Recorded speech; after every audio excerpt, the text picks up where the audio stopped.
Friday Night Blitz is sponsored by Fairway Meat and Grocery. This is the Gilbert Student Section, and you're watching Channel 5 Friday Night Blitz! Well, welcome into Friday Night Blitz. I'm Raina Garcia, joined by Jake Brand. And Jake, we have talked all season long about how tough 4A is, especially with the playoffs just a couple weeks away. Yeah, and it's become a cliche, but it's a cliche because it's true. Every game the rest of the way really feels like a playoff game on both sides. And for Gilbert and Newton, they'd both be in if the season ended today. So they're kind of treating this game as a way to get ready for a potential deep playoff run. In 2023, Gilbert started the season 6-0 but finished 6-3.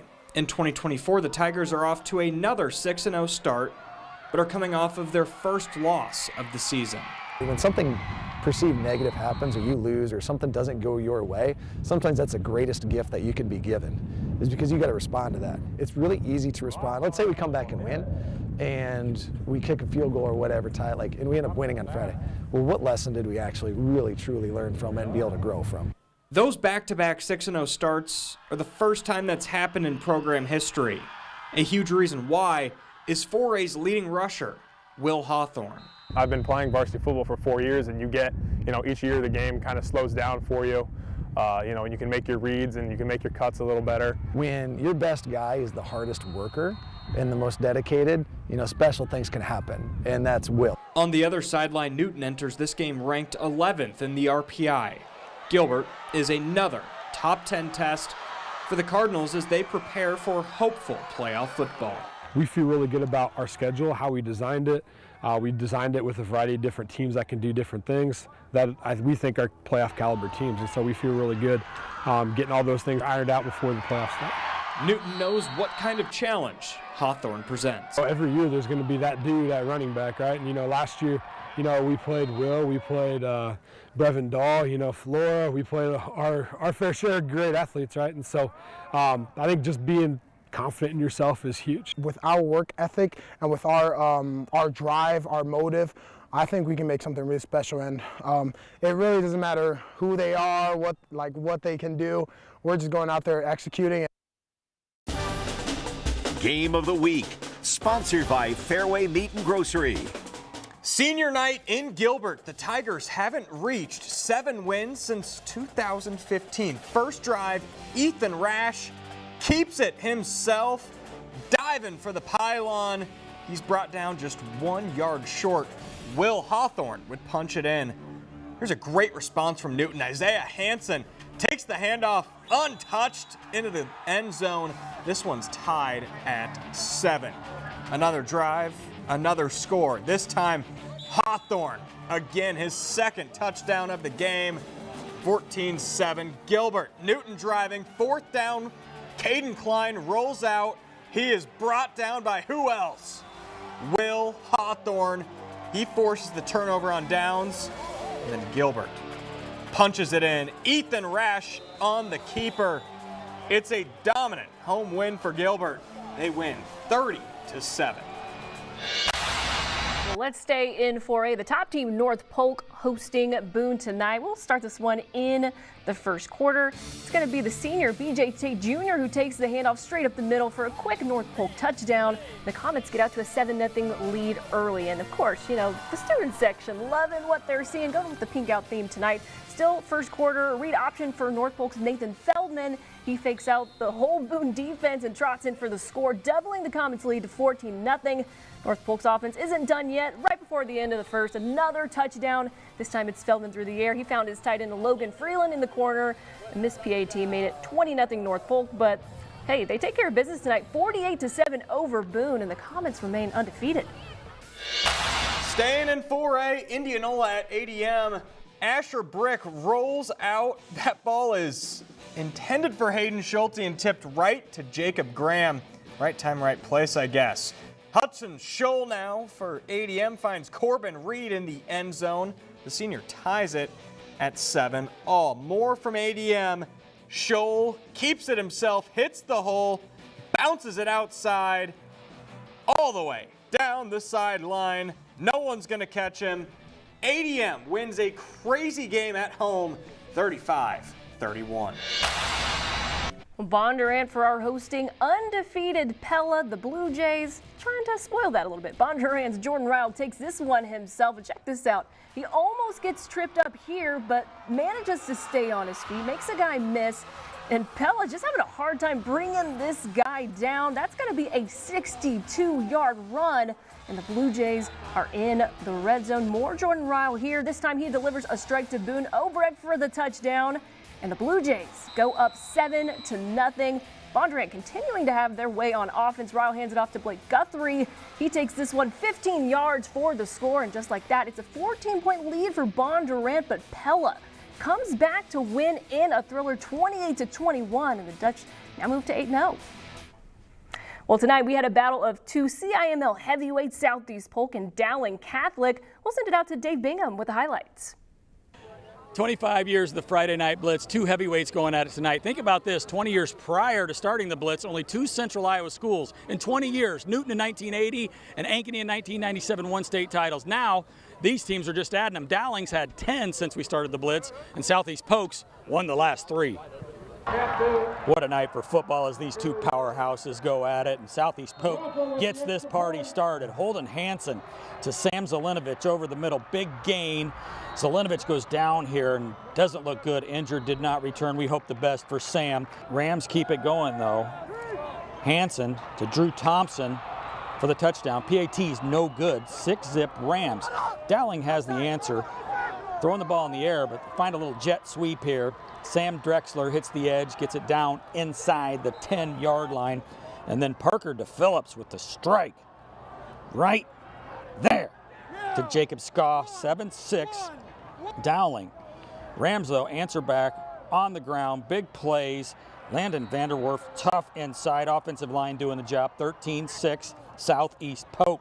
Second quarter now, Rashad Davis knifes his way from 12 yards out, and the Maroons take the lead 14-13, and then late in the second quarter, DePhillips with the flick to Jack Barrett. What a catch on 4th and 8.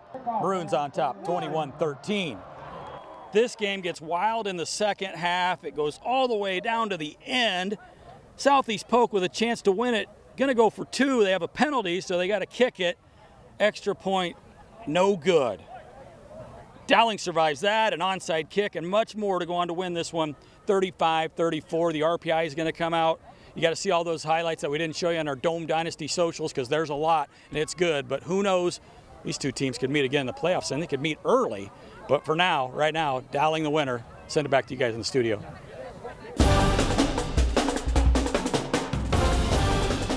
Our first play of the week nominee comes from last night's game between Ballard and Des Moines North. The Polar Bears were back to punt deep in their own territory, and you see it was blocked and returned by Jackson Schaefer. Excuse me, he didn't block it, but he was the one who returned it there for the touchdown.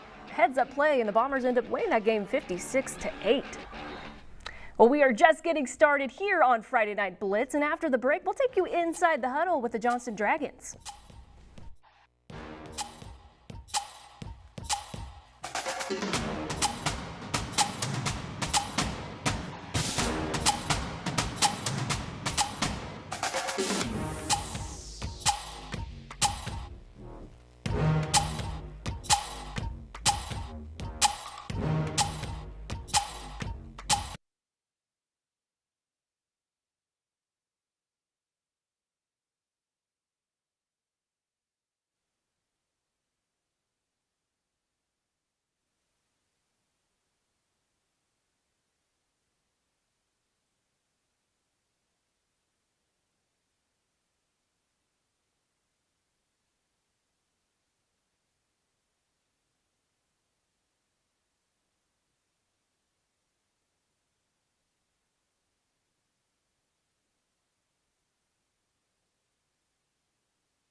Newton student section, and this is Friday Night Blitz. Yeah! Inside the Huddle, sponsored by Des Moines Orthopedic Surgeons. The Johnston Dragons made it to the Dome just 2 years ago, but after an early exit in the playoffs last season, the Dragons are determined to make a deeper postseason run this time around.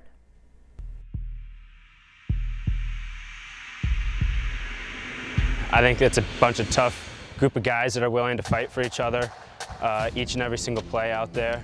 And you saw that after we started off 1-2 and just kept fighting, got tough, got in a roll, and now we've won 4 straight. We've stuck to our standards and believe in what we believe in. And I feel like just trusting the process has really helped us win these last 4 games and hopefully continue that winning streak into the playoffs. We played some really good teams. Our first 6 weeks were really grueling. We knew that going into the season. Yeah, when you have success against good football teams, you find out a lot about yourself. So we know we can play with anybody. It's just a matter of playing our style. And if we do that and work together in all 3 phases, I think they found out success. We see the results, and we're excited about keeping this thing rolling against Urbandale. All right, you heard Coach there. Johnston on the road taking on Urbandale tonight. First quarter, Dragons at midfield here. Will Nuss drops back. He connects with Vincent Peterson for a nice gain and a first down. Peterson letting them know. A few plays later, D'Angelo Barcu on the carry, gets around the traffic and finds the end zone. Johnston gets on the board with a 7-0 lead. Now, ball security was a bit of a struggle for Johnston tonight. Nuss on the keeper here. That ball gets knocked loose by Benjamin Stelter and bounces into the hands of Josh Tarpey, and that sets the Jayhawks up with some pretty good field position, but Johnston gets bailed out by a missed field goal. Onto the second quarter we go. Dragons go to Barcu. He slices his way through the defense and scores another touchdown here. The senior putting in the work. He scored all of Johnston's touchdowns in the first half, and the Dragons go on to win this one big at 56-14. More action from 5A. Ankeny taking on Valley at home. 3rd and goal early for the Tigers. Jaden Davidson hits the hole, puts Valley up 7-0. Valley with the ball again. Drake DeGroot takes a hit. That ball's popped up, and Kinnick Voss is the man who comes down with it. What an interception for the Hawks. Then they capitalize. Luke Anderson drives those legs across the goal line. Ankeny grinds out a huge win, ending Valley's 5-game winning streak. Coach of the Week, sponsored by Wyckoff Heating and Cooling. Earlier, we saw Dowling Catholic win a classic over Southeast Polk to improve to 7-1. We're going to send it back out to Dave Bingham, who's standing by with our Coach of the Week. All right, we're back with our Wyckoff's Heating and Cooling Coach of the Week, and it's Tom Wilson. This year's been interesting because it seems like you always got a tough opponent, obviously, with what teams face in this league around here. The CML, everybody's just got it. But you've had 3 thrillers. Are you doing it? I mean, your emotions are high. You're handling it. Well, so far I'm just not showing it, but really proud of our kids. I mean, I've got an awful lot of respect for Southeast Polk, and they kept fighting. Sam went down early, and obviously that impacts their team, and they really didn't flinch. They just kept playing, and we had chances to take control and didn't do it, but Southeast Polk reminds me of a team that's won a lot of championships recently, and they're never out of a game, and you have to beat them to the very end to get a win, and fortunately this time we're able to do it. Well, with the league, you talk about, we started the Blitz 25 years ago. You came in about 2005, and Z was getting out of school, but it's just a different dynamic right now. You've added 10. They've won 3 in a row. It seems like this side of the state, it's almost like a championship every night. But this game, I didn't know if it was going to end. It was so much excitement, so much fun. Well, it was. I'm glad you had a good time. Yeah, it was wild, and they're going for 2, and then the penalty backs them up, and then they get the onside kick, and it was wild, but again, proud of our team, and you know, as you mentioned, each and every week. I mean, this is like a playoff game against a really good opponent, and this is the way it's going to be. Your staff and their staff, just everybody, the energy, the amount of enthusiasm. I feel like that you probably have as much now than you've ever had when you look at the programs around here. Yeah, a lot of good teams, very well coached, as you mentioned, each and every week, and you know, who knows who's going to win this thing before it's all said and done, and it could be a lot of teams, and you got to be at your best, and you have to keep improving. Coach of the week, Tom Wilson, Dowling Catholic Maroons, get it done 35-34. Send it back to you in the studio. All right, thank you, Bingham. Well, it was senior night for Sadell as they welcomed Roland Story to town. And the Norsemen going with the ground game here. Fiston Carlson goes right up the middle, virtually untouched until he's finally taken down at the goal line, and Roland Story jumps out to a 7-0 lead. The Norse getting it done through the air as well. Sam Knoll finds Heston McKillra. Oh my goodness, I'm so sorry I messed up your name, Heston, but he's open downfield, takes the Sadell defender for a ride to the end zone. It's 14-0 Roland Story. Now, they're firing in all cylinders in this game. Sadell's Adam Allen tries to hit his man, but that one's picked off by Aiden Frey. He finds the open field and takes it to the crib for a pick six. Roland Story wins big over Sadell, 55-8, and they finished the regular season at 6-2. Pleasantville at home against Cardinal. First quarter, Trojans up 7-0. Braylon Bingham connects with Braden Kennedy, 35 yards, 14-0, and yes, he's related to Dave Bingham. The Cardinal backed up to their own 18. Elijah Fraze rolls out. Two of his own guys go after it. Logan Roth somehow comes down with it. He goes down the sidelines untouched, 82 yards. What a play. Now Pleasantville driving. Bingham jet touch pass to Logan Roth. He does the rest. 35-yard score. Pleasantville goes up 21-6. Then some magic from Bingham. Bingham's just know how to make it happen on the blitz. 19-yard score. Pleasantville rolls to 6-2. They win 56-13.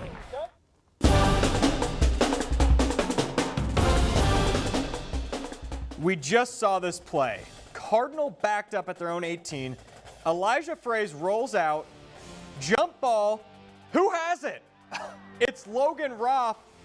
The only guy he had to beat was his own teammate. He was almost tackled.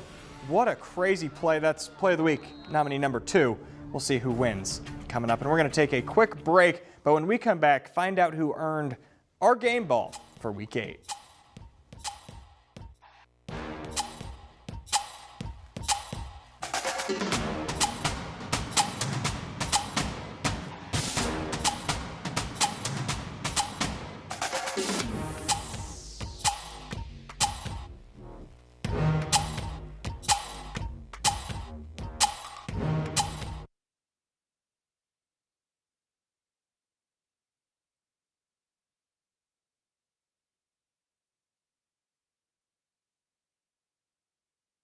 Float the remaining scoreboards. Oh, they can hear you now, apparently. If you want to. Okay, flow the remaining scoreboards, please. Alrighty, so Jake will just make this.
week, candidate number 3, and sometimes you just have to be in the right place at the right time. That doesn't look like anything too crazy, but Asher Brick was going for his receiver Hayden Schulte, and you're going to see here, it was tipped to his own teammate. Jacob Graham makes the catch. What a play. Game Ball, sponsored by Fairway Meat and Grocery. All right, well, let's go ahead and give away our game ball for week 8. Now, this is going to go to the ADM defense because they came up clutch late in this game. They had 3 interceptions in the fourth quarter that lifted them over Indianola in this game. A very close one. It was Jonathan Hatchett who came up with a pick 6 to give the Tigers the lead. The next one came from Talon Harvey, and then Jackson Pitson got the third one to ice the game. I mean, that is just incredible. Talk about clutch. Clutch defense is more important than great defense, is what the great John Haycock has always said. And when you're making big plays in the fourth quarter, not just 1, not just 2, but 3 interceptions in the fourth quarter, that's how you make a deep run in November. Definitely was an exciting game there. That was a fun one. Well, don't go anywhere because after the break, we'll reveal who had our play of the week.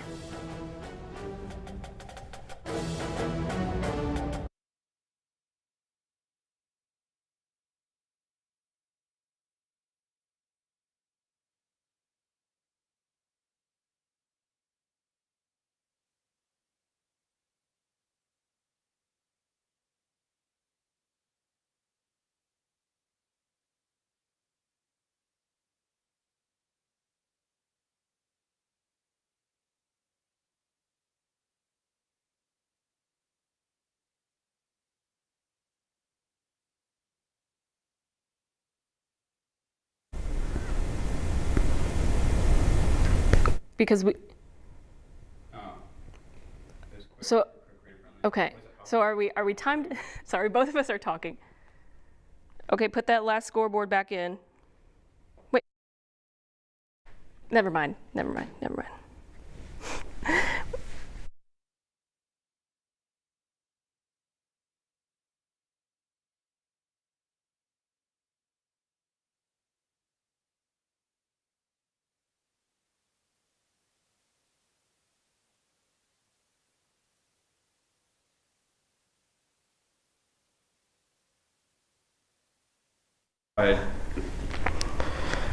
Okay, with the scoreboards added again, or over 19? Okay, take the scoreboard out. You got to be more specific, Mitch.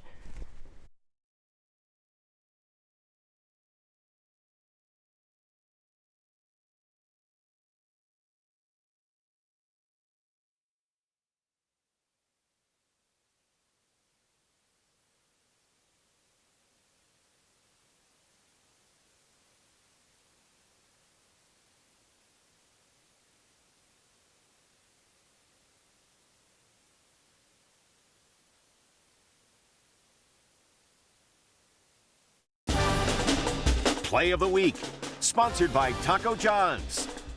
All right, let's get into our play of the week. Who's going to go into this week, Jake? I don't technically know whether this is the throw of Elijah Fraze or the catch by Dalton Medford.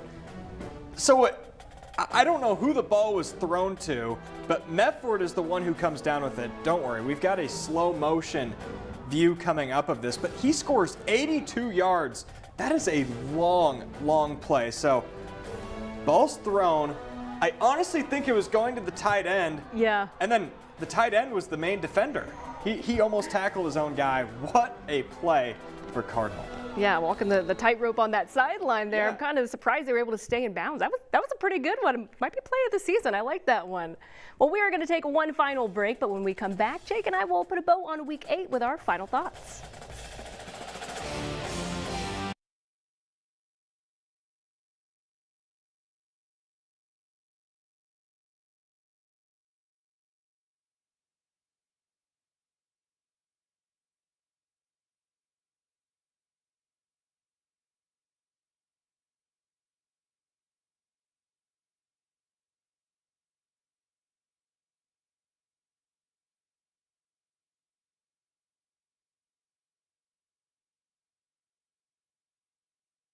If it's just a minute total in this final, then we're good.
All right, before we close this thing out, Jake, what stood out to you? So there were some surprising results in the Metro, but I want to go west out to Lewis Central, where Norwalk upsets Lewis Central. Norwalk on the outside looking in right now for the RPI, but they're 17th. That is a monumental win to try and get them in the playoffs. Yeah, perfect timing, too. That's the kind of win you need at this point in the season, and that's not an easy game to win. They don't lose often. No. Especially at home. Another surprising result was Ankeny getting the win over Valley tonight. That's huge as well. Yeah, and it's surprising to see Valley only score 10 points. Yeah. That's a dynamic offense, and Ankeny just uglied that game up, and that's a huge win. They're also kind of towards the back of the RPIs to maybe cement themselves in the playoff picture. Well, there's one thing we know about Valley. It's never underestimate them, despite if even things are a little bumpy. We know what they can do once they get to the postseason. But overall, another great week. Heading into week 9, things are getting it down the stretch into the playoffs. So some playoffs next week. Very exciting. Well, that's going to do it for us here on Friday Night Blitz. Thanks for joining us. We'll see you next week.